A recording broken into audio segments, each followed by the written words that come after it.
If the foundations are destroyed, what can the righteous do? Let us pray. Father, in the name of Jesus Christ, we thank you for this morning. We thank you for the word of God. As we get into the word to preach the word, I pray, Jehovah God, give me utterance, give me fluency, give me revelation to speak forth your word.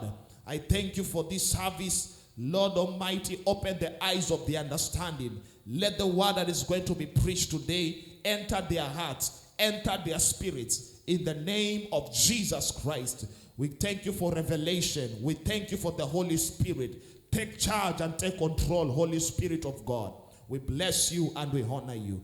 In Jesus' mighty name, we do pray and believe in. Amen. Bwana asifiwe sana. Hallelujah. I want to welcome everybody who is hearing us, those who are here, Bwana asifiwe sana, and those who will be able to get the service through our social media pages in Facebook and the same time at YouTube.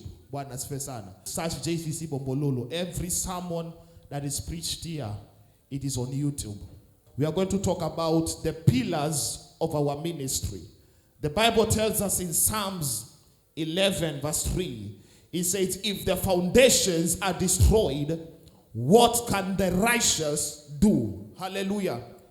One of the most important things you must know and you must understand is that you have to have the foundations right for anything to be built that to be strong. Bwana asifiwe sana. Every time the foundation is correct, every time the foundation is right, you are confident knowing that whatever you have built cannot be shaken. Whatever you have built will be able to last. Whatever you have built can be able to stay for long. Hallelujah. That's why here in the psalmist he asked us, if the foundations are destroyed, what will the righteous do? Singi ikiwa mbaya, inauliza wenye haki watafanya nini? Bwana asifiwe sana. Kuna kitu unaweza kufanya wakati haujaanza kujenga.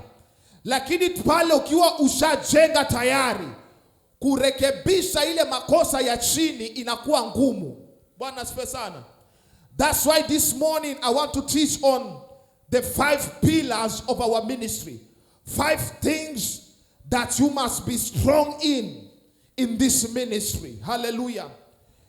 What are pillars? Pillars are things that hold a building or hold something to be strong. This morning I want to talk about 5 things, 5 pillars of this ministry JCC. What are the 5 things that you must believe God to be strong in? Number 1, pillar number 1 is called prayer. Tell your neighbor prayer. Shout it louder, prayer. Mark chapter 1 verse 35. The Bible says, very early in the morning, while it was still dark, Jesus got up, left the house, and went off to a solitary place where he did what? He prayed. Hallelujah. Go to another scripture, Luke chapter 11 verse 1. Now it came to pass, as he was praying in a certain place, when he ceased, that one of his disciples said to him, Lord, teach us to pray. Teach us to pray, as John also taught his disciples. Teach us to pray. Luke chapter 18 verse 1. Then he spoke a parable to them, that men always ought to pray and not lose heart. Hallelujah. Men always ought to pray and not to lose heart. One of the pillars of our ministry, one of the pillars that makes us who we are or identifies who we are as JCC, what the first pillar of this ministry is called prayer. Hallelujah. Where we read in Mark chapter 1 verse 35, the Bible tells us one thing, that very early in the morning, while it was still dark, Jesus got up, he left the house and went to a solitary place. And the Bible says in that solitary place, he prayed. Hallelujah. One of the things that our Master and our Savior did was he prayed. Hallelujah. And one of the pillars of a ministry and of this ministry is something we call prayer. Prayer is the communication with God. Prayer is the place where you commune with the Holy Spirit. Prayer is the place where you tell God all your problems. Prayer is the place where you have fellowship with God. Every child of God who are listening to me right now is that you must be strong in prayer. It is prayer that can change your life. It is prayer that can change your destiny. It is prayer that can make you defeat demons. It is prayer that can make you bind every powers of darkness. I pray in the name of Jesus, as JCC Bombolulu, we shall be a threat to the devil. We shall be a threat to the kingdom of darkness. By our prayers, we will chase demons out of town. By our prayers, we will cast out devils. By our prayers, witches and warlocks will disappear. Why should we pray? Because our Master, Jesus Christ, he prayed. Ukijua kuomba, unaweza kukemea mapepo na mashetani. Ukijua kuomba, unaweza leta baraka zako zikamanifesta. Ukijua kuomba, unaweza kuleta destiny helper waje katika maisha yako. Hallelujah. So one of the pillars you must be strong in is prayer. So kama mfuasi wa Kristo, one of the pillars of this ministry is prayer. Wacha ujulikane kama yule mama anayependa kuomba. Wacha ukajulikane kama yule ndugu anayependa maombi. So watu wanafaa wakuwe wanaomba na wasife moyo kwa maombi. Bwana asifiwe sana. The Bible tells us in 1 Thessalonians, pray without ceasing. Pray without ceasing. Men always ought to pray and not to lose heart. Look at another scripture, Joshua chapter 1 verse 8. Joshua chapter 1 verse 8. Look at what God told Joshua after Moses had departed. He told them, Joshua chapter 1 verse 8. He says, this book of the law, it shall not depart from your mouth, but you shall meditate in it day and night, that you may observe to do according to all that is written in it. For then you shall make your ways prosperous, and then you will have good success. Psalms 119 verse 9. The Bible says, verse 9, how can a young man cleanse his ways? By taking heed according to your word. In other versions it says, how can a young man stay on the path of purity? By living according to the word of God. Hallelujah. Verse 11, the same Psalms 119. It says, I have hidden your word in my heart, that I may not sin against you. I have hidden your word in my heart, that I may not sin against you. The same Psalms 119, go to verse 105.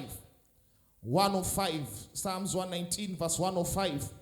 It says, your word is a lamp to my feet and a light to my path. Your word is a lamp to my feet and a lamp to my path. The second pillar of our ministry is the word. Hallelujah. One of the things you must be strong in, number one, you must be strong in prayer. And number two, you must be strong in the word of God. Hallelujah. Colossians 3:16, it says, let the word of Christ dwell richly inside of you. Hii neno la Bwana, maandiko yanatuambia ya kwamba wacha hii neno ikajae katika maisha yako. Pila number 2 ni kwamba neno la Bwana inafaa ikajae ndani ya maisha yako. Joshua aliambiwa na Mungu wakati Musa alipoenda, akaambiwa, this book of the law shall not depart out of your mouth, but you shall meditate on it day and night, that you may observe to do all that is written in it, for then you shall make your ways to be prosperous. One of the second things that is a pillar in our ministry is that you must be a man of the word of God. Yesu alipokuwa amekaa, alipokuwa anafunga, Maandiko yanasema ya kwamba alipelekwa in the wilderness na shetani akamjaribu. One of the pillars that can make you strong is when you have the word of God inside of your life. When the word of God dwells richly inside of you. Wacha machangamoto zikikuja zikupate unajua neno la Mungu. Mungu anataka wewe ujue neno lake. Majaribu yakikukuja kwa maisha yako, uko na neno ya kutosha kushinda changamoto zote. May that grace of reading the word of God be upon you, that every day you will sit on the word of God and you will study the word of God. Joshua was told, this book of the law, meditate on it day and night. Whatever you do in life, this Bible handles it. Whether you are in depression, this word of God can handle it. Whether you are disturbed by demons, this word of God, when it is richly in you, you can be able to overcome. Kila shida ya mwanadamu iko katika maandiko, ina solution yake. Lakini shida ni kwamba, how much of your time do you spend on the word of God? Let this word dwell in you richly. The Bible says, they shall overcome the devil by the blood of the Lamb, and number 2, by the word of their testimony. Kupitia kwa neno utashinda shetani. Kupitia kwa neno utashinda mashetani. Kupitia kwa neno utashinda wachawi. Kupitia kwa neno utashinda magonjwa. Ukipata changamoto yoyote, unaisuluhisha na neno la Bwana. Hallelujah. Mungu akupe neema ya kujua neno la Bwana. Ukiwa na neno ndani ya maisha yako, hawezi kupelekwa hivi na hivi. Ukiwa na neno ndani ya moyo wako, hautapotoshwa na wanadamu, hautapotoshwa na manabii wa uongo. Hallelujah. Ukiwa na neno, nakwambia Mungu akupe ujae na neno. Ukiongea uongee na neno. Ukijawa na neno, kile kiko ndani yako ndio kiwa kinatoka. Kuna watu wakiongea wanaongea imani. Maana gani? Neno iko ndani yao. Neno ikijaa kwa maisha yako, kila kitu unaona iko possible. Ukiona jaribu ni hii, unaona iko possible. Ukiwa na neno unaamini. Unaamini hata kama changamoto iko gani, nikiwa na neno ndani ya maisha yangu, siwezi kuharibikiwa na changamoto. Changamoto haiwezi kushinda. Mimi ndio nashinda changamoto. Magonjwa haikushindi. Wewe ndio unashinda magonjwa. Maandiko inasema ya kwamba kwa mapigo yake tumepona. Lakini zikikuja, hakikisha uko na neno ya kutosha kwa maisha yako. Yesu alipopitia changamoto, alikuwa na neno ya kutosha, ndio maana alimshinda shetani. Maana gani? Neno la Mungu ilijaa ndani ya maisha yake. Hallelujah. Neema ya Mungu ikuwe na wewe, uweze kusoma neno kila siku. Let the word of God dwell richly in you. Na kuombea Mungu akupe appetite ya neno. So get grounded in the word of God. Pillar number 3, fellowship. Hebrews chapter 10 verse 25. The Bible says, not forsaking the assembling of ourselves together, as is the manner of some, but exalting one another, and so much the more as you see the day approaching. Acts chapter 2 verse 46. The Bible says, so continuing daily, tell your neighbor daily, continuing daily with one accord in the temple, and breaking bread from house to house, they ate their food with gladness and simplicity of heart, praising God and having favor with all the people. And the Lord added to the church daily those who are being saved. Mark chapter 2 verse 27. And he said to them, the Sabbath was made for man, and not man for the Sabbath. Therefore, the Son of Man is also Lord of the Sabbath. The third pillar of our ministry is the pillar of fellowship. In Hebrews chapter 10 verse 25, it tells us, do not neglect the gathering together of the saints. Do not neglect the gathering together, as is the manner of some. So maandiko inasema ya kwamba usipuuze kukusanyika pamoja kwa wapendwa. One of the third pillars of our ministry is the pillar of fellowship. In the early church in Acts 2 where we read, we saw in the Bible days, they used to meet daily in the house of God. Walikuwa wanakusanyika kila siku, kila wakati. Maana gani? Shetani anajua where there is division, where there is not unity, then he can destroy a people. But when the people are united, when people are united in unity, then they are able to be strong. Ukiwa na ushirika ya wapendwa pamoja, mukikaa pamoja, moto ile iko ndani yako inaendelea kuwaka. Inaendelea kuwaka. The fire of God in you, it continues to burn. That's why unafaa uhakikishe ya kwamba moto iliye ndani yako inaendelea kuwaka. The early church walikuwa wanakutanyika, wanakaa kwa ushirika, wanakaa kwa manyumba, wanakaa kwa HBC, wanakaa wakisikia neno. Hiyo neno iliwasaidia kuwajenga imani. Maandiko inasema imani hukuja kwa kusikia na kusikia na kusikia neno la Bwana. The more unaposikia neno la Bwana, imani yako ndani ya Mungu inaongezeka. Ushirika katika nyumba ya Bwana inaongezeka zaidi.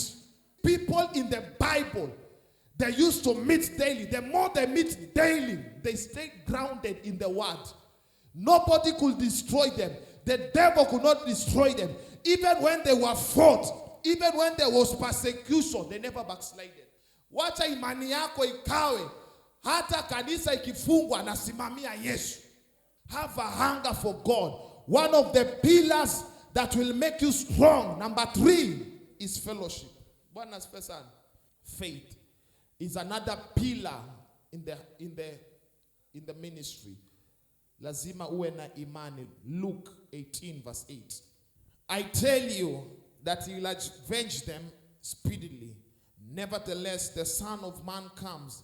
Will he really find faith on earth? One of the pillars of ministry, number 4, is faith in God. The Bible tells us in Chronicles, 2 Chronicles 20:20, it says, believe in the Lord your God and you shall be established. Believe in the prophets of God and you shall prosper. Jesus told us in Luke, he said, when I come back on earth, will I find faith on earth? Imani yako haifai kuwa kwa mwanadamu. Imani yako inafai kuwa ndani ya Mungu. Uweke imani yako ndani ya Kristo, ya kwamba your goal should be making it to heaven. Usikae ukiwa unaomba alafu mwishoe ukose mbingu. Itakuwa ni makosa makubwa sana. Bwana asifiwe sana. Simamia Yesu. Kuwa na imani. Kuwa na imani yako ambayo iko strong. Biblia inasema in Ephesians chapter 4, he gave some to be apostles, he gave some to be prophets for the equipping of the saints in the work of ministry. No matter the trickery of men, the craftiness of the deceitful plotting of men, your faith in God is strong. Hallelujah. Changamoto haitafanya uvivie katika imani. Imani yako itasimama Kuwe na changamoto, kusiwe na changamoto, imani yako kwa Yesu iwe intact. Changamoto zitakuja, lakini changamoto zikija isifanye imani yako ianguke. Kuna watu changamoto tu ya corona ilifanya imani ikaisha. Bwana asifiwe sana. Ndio maana Yesu akasema, nitakapokuja nitapata imani ndani ya maisha yako, nitapata faith ndani ya maisha yako. The fifth pillar is giving. Bwana asifiwe sana. Mungu anasema, you have robbed me, and how have you robbed me? In your tithes and your offerings. Mungu akatusaidie kama kanisa tuwe na excellence.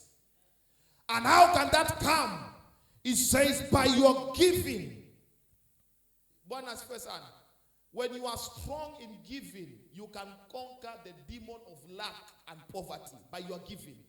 Bwana asifiwe sana. It says mumeniibia aroba. Unajua kuna mwizi na kuna roba. Mwizi ni yule anakuibia tu na anakuacha. Roba ni yule anakuibia akiwa ameshika kiganja. Bwana asifiwe sana. Sasa Mungu anasema wale ambao watuongi tithe wamemshikia Mungu gani? Wanataka kumibia Mungu. Bwana asifiwe sana. Yani you are robbing God with a gun. Na Biblia inasema when you rob God, when you read all that scripture, it says the devourer will come upon you. Huwa devourer, devourer ni kitu ambayo inakuja kukula ambayo haikufaa kukuliwe na hiyo kitu. Where you spend your money in what is not food. Changamoto zinakuja zikikuja. Maana Mungu anakuambia 10% peke yake nipe. 90% enda nayo. Lakini kwa sababu uko na wisdom nyingi kumshinda Mungu, unatumia 100% na unakaa bila kutoa. Bwana asifiwe sana. I tell you the truth. Ask anybody who does not give tithe. The money they spend because of the devourer is more than 10% that they could have given. Bwana asifiwe sana. I said here the other time, the foundation of every giving, the foundation is tithe. You can't disobey God in tithe and then obey him in offerings. Bwana asifiwe sana. You can't disobey God in tithe and then go here and obey him in offerings. It is nibure. Bwana asifiwe sana. Naambianga watu, if you don't give the tithe, it's better you don't give offering. Maana ni umepoteza. Bwana asifiwe sana. Unajua kupoteza ni nini? Kupoteza ni kupeana pesa yako unapoteza kwa kanisa, where it does not benefit your life. The Bible says, give and it shall come back to you. Good measure, pressed down, shaken together, shall men be commanded to give to you. Ask yourself, every money you give to church, how many men have been commanded to give to your life? Ndio ujue kama are you losing money or are you gaining? Bwana asifiwe sana. Maana kila sadaka ukitoa kwa imani inafai kurudie maishani mwako. God should command men in terms of ideas, in terms of opportunities, in terms of men sent by God to be a blessing to you. Your giving should produce. If your giving is not producing, it is a waste of time. Bwana asifiwe sana. So you must be strong in your giving, strong in your tithes, strong in your offerings, strong in supporting the gospel, strong in supporting the work of God. If you are to conquer the demon of poverty and the demon of lack and struggling.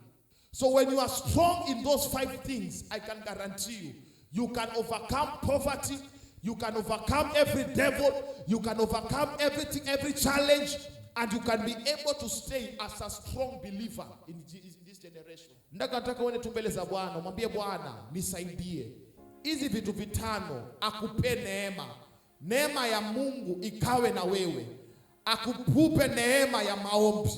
Kama venye Yesu aliomba, akupe hiyo neema.